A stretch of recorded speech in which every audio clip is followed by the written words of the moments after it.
our dear viewers, and welcome to a new edition of our program Africa Today. In today's edition of the program, we are going to talk about Egypt delivering the training to workers at 18 African investment agencies. But to start with, we'll be having a look at the latest in the African continent, and we'll start from Sudan, where the UN Security Council expressed alarm at growing violence in the war-torn Sudan on Friday. A day after it reported that 7 million people have been displaced by the conflict. More details in the following story. A day after it reported that 7 million people have been displaced by the conflict, the United Nations Security Council expressed alarm at growing unrest in Sudan. In a joint statement, the Council strongly condemned attacks and the spread of the conflict into areas hosting large populations of internally displaced persons, refugees, and asylum seekers. Reflecting the worsening situation in the country, the statement said the members of the Security Council expressed alarm at the spreading violence and deteriorating humanitarian situation in Sudan. In addition to the 7 million internally displaced people, the United Nations said another 1.5 million have been fled into neighboring countries. Since unrest broke out on April 15th, the city of Wad Madani, 180 kilometers south of Khartoum, had become a haven for thousands of displaced people. However, the Security Council said fighting had spread there too, causing refugees to flee once again. The Council called on the parties to allow for rapid, safe, and unhindered humanitarian access throughout Sudan. It condemned a December 10th attack on a convoy belonging to the International Committee of the Red Cross and called for the scaling up of humanitarian assistance to Sudan. Africa actually is endowed with abundant natural resources, especially lithium, graphite, cobalt, nickel, copper, and rare earth minerals. All are key components of the remobility transition and represent new market opportunities for the net zero targets as well as sustaining livelihoods. More details in the following report. The head of the African Development Bank said that Africa's vast carbon sinks and deposits of minerals vital to the green economy could be leveraged to raise funding to tackle the devastating impact of climate change on the continent. According to the Climate Policy Initiative Research Group, African nations need $250 billion annually by 2030 to implement their national climate plans to grow cleanly and adapt to climate change, but only receive about $29.5 billion each year at present. AFDP president said one solution to the shortfall is for African nations to seek unconventional but sustainable funding methods that involve a revaluation of their gross domestic product based on their natural capital. Revaluating Africa's GDP based on its rich natural capital would mean governments could use the newfound capital to unlock funding from multilateral banks and financial institutions for energy transition and climate resilience projects. Economists have argued for decades that putting a price on nature, an idea called natural capital, is one of the best ways to save it. In Africa, for example, researchers and officials in Gabon have been measuring how much carbon forests remove from the atmosphere so the government can try to collect on the service. Besides the carbon storing value of its value natural ecosystems, Africa has about 30% of global mineral reserves, many of which are critical for green transition. This includes cobalt in the Democratic Republic of the Congo, manganese in South Africa, and lithium in Zimbabwe. Initiatives such as the United Nations Inclusive Wealth Index look at the country's economy through a sustainability lens, considering its natural and environmental assets in addition to human economic capital. Since last year, several African nations have promoted their carbon sinks and rainforests that help to generate capital from the global carbon offset market, even as the controversy about offsetting grows. The last French troops deployed in Niger left marking an end to more than a decade of French anti-jihadist operation in the West African Sahel region. More details in the following report. The last French troops deployed in Niger to help fight a decade-old terrorism in the Sahel left the country on Friday, sealing a withdrawal that has dealt a further blow to France's influence in West Africa. Army officers who seized power in Niger in July made France's military exit one of their key demands. After initially pushing back, France's President Emmanuel Macron said in September that 1,500 troops would pull out of Niger by the end of the year. The decision followed a full withdrawal from Mali completed in August 2022 and the end of military cooperation with Burkina Faso in February, even as those countries faced worsening attacks from the terrorists. Until the coup, Niger has remained a key security partner of France and the United States, which used it as a base to help in the regional fight with groups linked to Al-Qaeda that have killed thousands and displaced millions across the Sahel and beyond. A document marking the official end of France's military engagement with Niger was signed by both parties in the capital Niamey. Relations between Niger and its former colonizer France soared soon after the July coup, when several protesters broke out around the French military base in Niger. The French embassy was also attacked in the aftermath. And back to our main topic, where Egypt is delivering training for workers at 18 African investment agencies to shed more light on the issue. We are very much delighted to be joined over the phone by Ambassador Souad Chalabi, former Assistant Foreign Minister. Ambassador Souad, good afternoon to you. Good afternoon. The General Authority for Investment and Free Zone, GAFI, and the Egyptian Agency for Partnership for Development, EPAD, actually did join forces to deliver a training program to workers at 18 African investment agencies. Can you tell us more about the importance of such partnerships and agreements with Africa?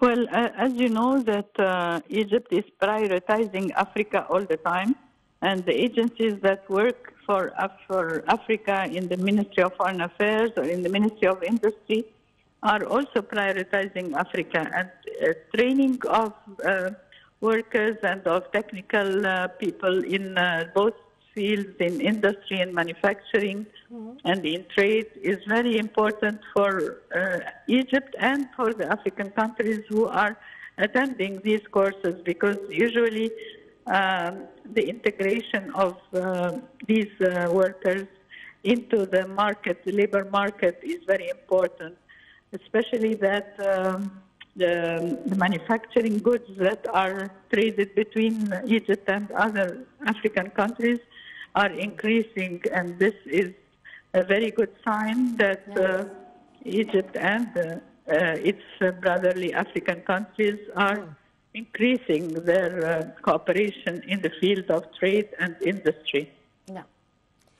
Ambassador Chalabi, actually the training focused on investment promotion, attracting foreign direct investment, and operating investment maps, automating administrative procedures, and enhancing actually the performance of the investor service centers.